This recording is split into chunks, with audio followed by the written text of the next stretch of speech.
आज उसे उसका समाज दिखाऊंगी। मैं मेरी आत्मकथा जी कर आज पूरे समाज को सुनाऊंगी। समाज वही जिसने एक दिन चुनरी देकर मुझे देवी बनाया था, फिर हटा दिया था हर एक कपड़े को जिससे मैंने खुद को सजाया था। नोच खाया था जिस्म मेरा उसने भी जिसे मैंने बनाया था। गलती क्या थी मेरी समझ ना पाई मैं, पाप किया था शायद फिर बेटी बनाई। खून से रंगा था जिस्म मेरा, खूनी तक देख ना पाई मैं। ओस की बूंद की तरह थी फिर आंखों से झलक आई मैं चीखी मैं चिल्लाई पर खुद को बचा ना पाई मैं।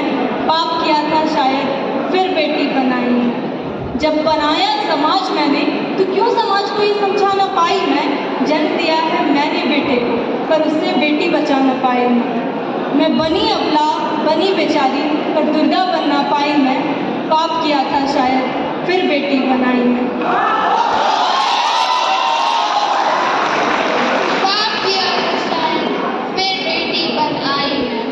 आप सभी को हमारा नमस्कार। मैं स्मृति मिश्रा और मैं प्रेरणा प्रतिष्ठा आज आप सबके समक्ष एक ऐसे विषय पर अपनी बात रखने जा रही हूँ जो कि समाज में काफ़ी संवेदनशील और चिंता का विषय है। हमारे नाटक गांधारी का समाज के माध्यम से आज हम आप लोगों को समाज में महिलाओं के खिलाफ हो रहे सारे दुष्कर्म और हिंसा से परिचित कराने वाले हैं और उस अंधी सोच को चुनौती देना चाहते हैं जिसने हमें सब कुछ देखकर भी चुप रहने पर मजबूर किया। चलिए त्रेता और द्वापर युग से शुरुआत करते हैं। त्रेता युग में माता सीता को रावण उनकी इच्छा के विरुद्ध उठा ले जाते हैं, जबकि द्वापर युग में द्रौपदी को सभी के सामने उनके बालों से घसीटते हुए उनका अपमान किया जाता है और उनका वस्त्रहरण किया जाता है। अब कलयुग पर नजर डालते हैं। National crime records bureau NCRB 2019 के अनुसार देश में हर 16 मिनट में एक लड़की के साथ दुष्कर्म किया जाता है। इसी के साथ साथ देश में 2017 से लेकर 2022 तक कुल मिलाकर 1.89 लाख केसेस रिपोर्ट किए गए। 2012 में हुई निर्भया और ठीक उसके 12 साल बाद फिर एक ऐसा केस आया जिसने पूरे देश को झकझोर कर रख दिया। जरा सोच कर देखिए, हम अपनी आधी आबादी को हमारी आधी आबादी अपने आप को सुरक्षित नहीं महसूस कर पा रही है। जिस प्रकार महाभारत में गांधारी ने सबको जानते हुए भी अपनी आंखों पर पट्टी बांध दी थी, ठीक उसी प्रकार आज हमारा समाज भी अपने चारों ओर हो रहे सभी अन्यायों को देखकर भी चुप्पी साधे बैठा है। हम आए दिन ऐसे दुष्कर्म की खबरें अखबारों में पढ़ते हैं, टीवी चैनल्स पर देखते हैं, पर क्या आपने कभी सोचा है जिनके साथ ये घटना हुई है क्या वो कभी अपनी पुरानी जिंदगी में वापस लौट पाएगी। हर घटना के बाद कैंडल मार्च निकाले जाते हैं और परिणाम स्वरूप आज भी हमारे समाज की स्थिति में कोई बदलाव नहीं है। यह नाटक हमारी उसी सोच को चुनौती देने और आप सभी को इस सच्चाई से रूबरू कराने का प्रयास है। तो चलिए नाटक की शुरुआत करते हैं।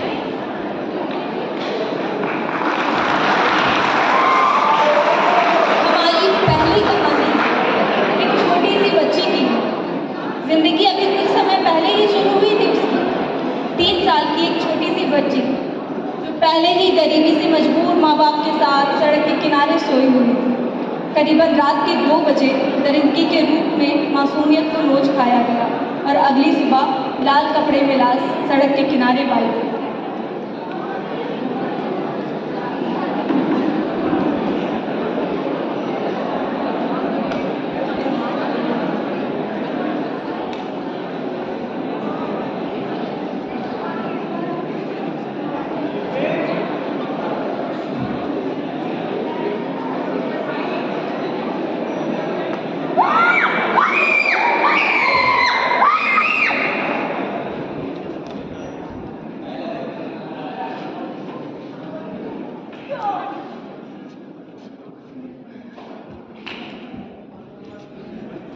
इंसानियत को शर्मसार कर देने वाली अगली घटना महाराष्ट्र थाने की है, जहां महज 12 साल की बच्ची जो स्कूल से घर वापस जा रही थी, सुनसान रास्ते में उसके साथ बलात्कार किया गया।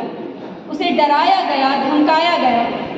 और फिर कुछ समय बाद जब बच्ची पेट दर्द से परेशान हुई तो पता चला उस नन्ही सी जान के अंदर एक और नन्ही जान पल रही थी।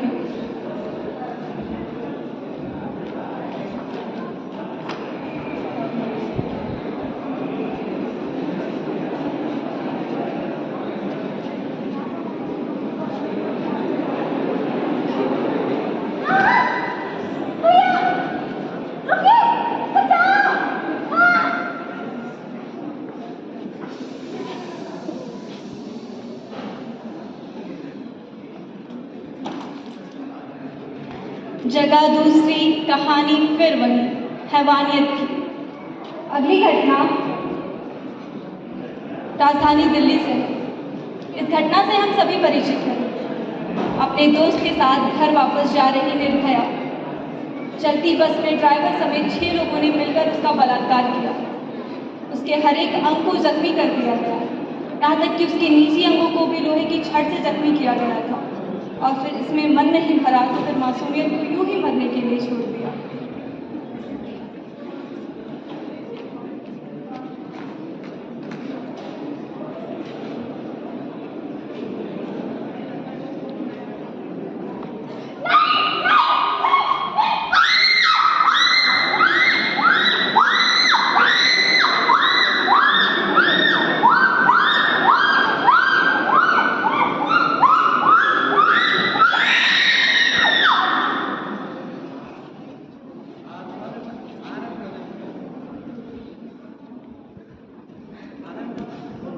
जिंदगी को गहरा घाव देने वाली अगली घटना 15 वर्ष की एक बच्ची की है, जो हाथों में किताब लिए और आंखों में सपने लिए चली जा रही थी। उम्र से दोगुनी उम्र के लड़के के प्रेम प्रस्ताव को मना करने पर उसे कहाँ पता था कि उसकी जिंदगी ऐसा मोड़ लेने वाली है। प्यार नफरत में बदला और चेहरे के साथ साथ सपनों को भी गहरा घाव दे गया।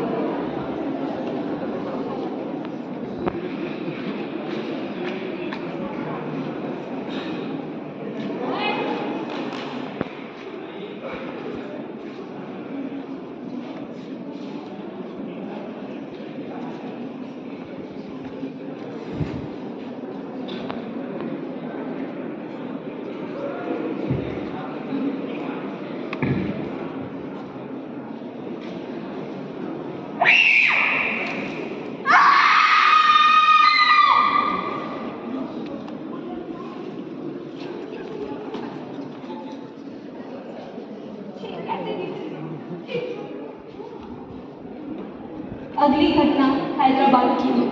बेजुबानों से भी प्यार करने वाली 26 वर्षीय पशु चिकित्सक की।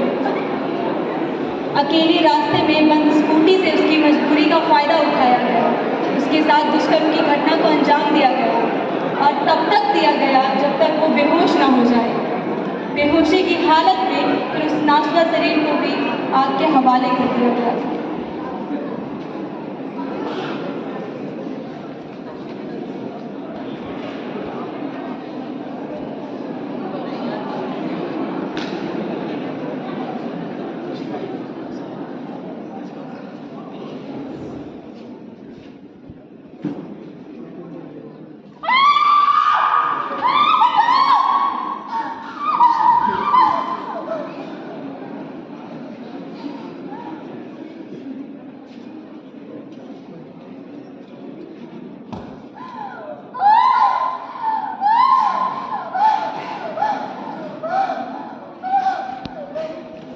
उम्र के उस पड़ाव में जहाँ खूबसूरती रूह छोड़ देती है, दरिंदगी की ऐसी घटना सच में कितनी शर्मसार कर देने वाली है ना।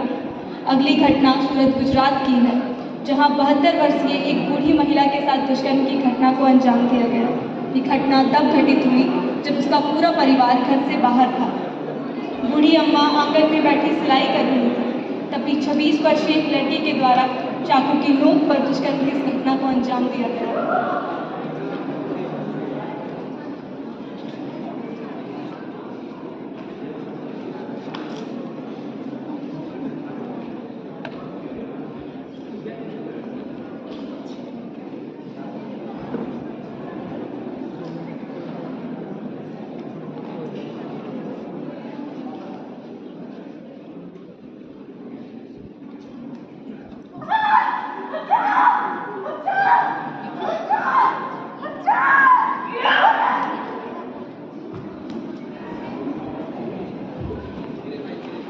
खूबसूरती आकर्षण का केंद्र है। ये बात सच है ना? तो फिर अर्धनारीश्वर के किसी रूप के साथ ऐसी घटना कितनी घिनौनी लगती है। अगली घटना झांसी से ग्वालियर जा रही एक किन्नर की है, जिसके साथ दुष्कर्म की घटना को अंजाम उसके पड़ोसी ने दिया। उसे बेहोश किया और दुष्कर्म किया। होश पर आने पर उसे कह गया, तू ना तो नर है, तू ना तो नारी, समाज तुझे क्या ही न्याय दिलाएगा।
अगली घटना बाकी सारी घटनाओं से अलग है। मैं ऐसा इसलिए कह रही हूँ क्योंकि अगली घटना जानकी हमें कीमत समझाने वाली देवी की जान की है, जहाँ उसे दरिद्री के हत्थे चढ़ना पड़ा। घटना कोलकाता की ट्रेनी डॉक्टर की है। काम के बाद आराम के लिए गई हुई इस ट्रेनी डॉक्टर के साथ बलात्कार की घटना को अंजाम दिया गया।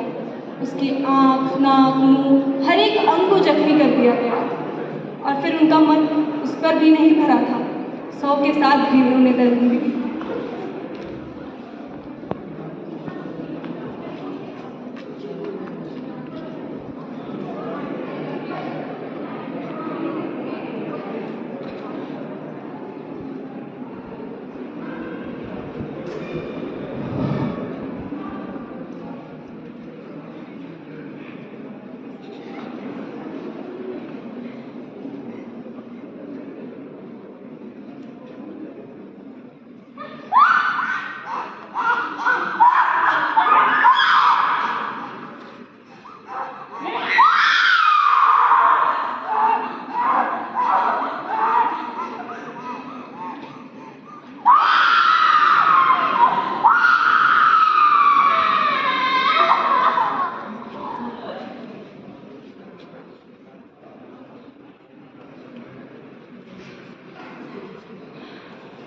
जिंदगी के साथ ये खेल खत्म कहाँ हुआ था।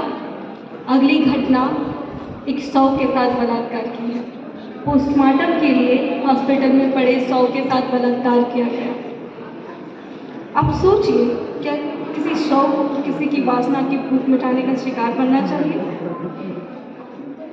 उसके साथ बलात्कार की इस घटना को अंजाम दिया गया और फिर वापस उसी तरीके से उसे कपड़े में ढककर छोड़ दिया गया।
सो रही थी नन्ही जान, उसको भी तुमने रात में बदल दिया।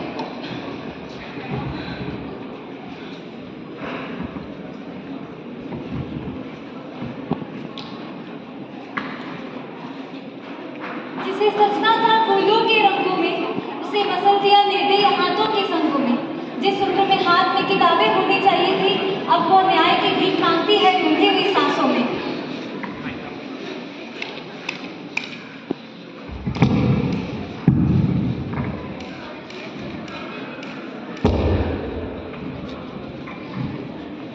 वो अंधेरी रात थी जब मासूमियत के हाथों में कुचली गई थी।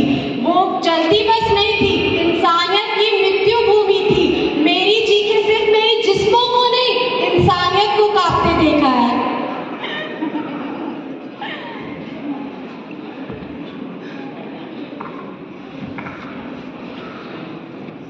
पढ़ना था मुझे, कुछ बनना था मुझे। इब्ना ने क्षण भर में झपा से मेरी पहचान छीन ली।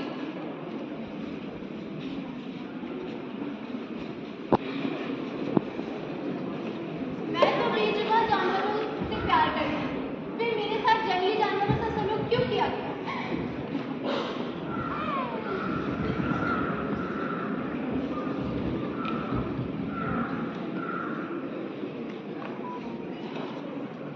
उस तरह के जब नाम को याद करना था, हैवान की भांति मेरे अंतर्मन को जब जोर कर रहा था।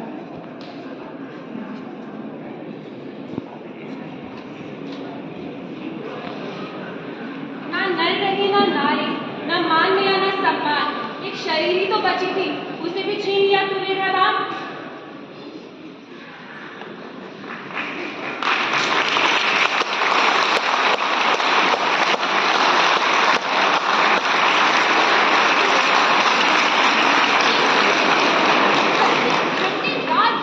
लोगों की जान बचा के जब मैं सोने गई, मुझे क्या पता था ये परिंदे मुझे कभी उठने नहीं देंगे।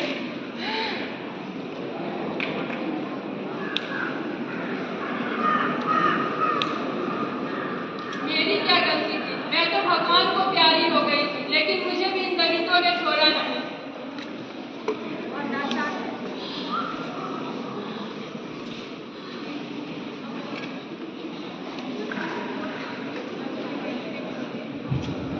और ना जाने कब तक और कितनी बेटियों को इस क्रूरता का शिकार होना पड़ेगा। क्या हमारा जन्म सब किसी की वासना का शिकार होने के लिए हुआ है? क्या हमारे ना कह देने पर भी जब हमारी सुनी नहीं जाती, क्या ये हमारा अधिकार है?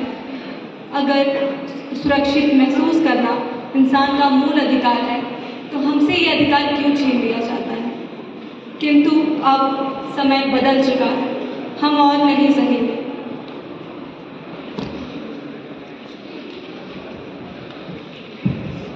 वादा का रूप तब आता है जब संसार में अंधकार बढ़ जाए। इसी प्रकार सरकार भी उसी शक्ति से हर उस अपराधी के खिलाफ खड़ी है जो महिलाओं के सम्मान को ठेस पहुंचाता है। सरकार की तरफ से कई सारे योजनाएं बनाई गई हैं, जैसे कि स्कीम, मनोधार्य स्कीम, निर्भया फंड, सखी स्कीम इत्यादि। इसके अलावा हमें हेल्पलाइन नंबर्स दिए गए हैं, जैसे वुमेन हेल्पलाइन 181, शक्तिशालिनी 109220।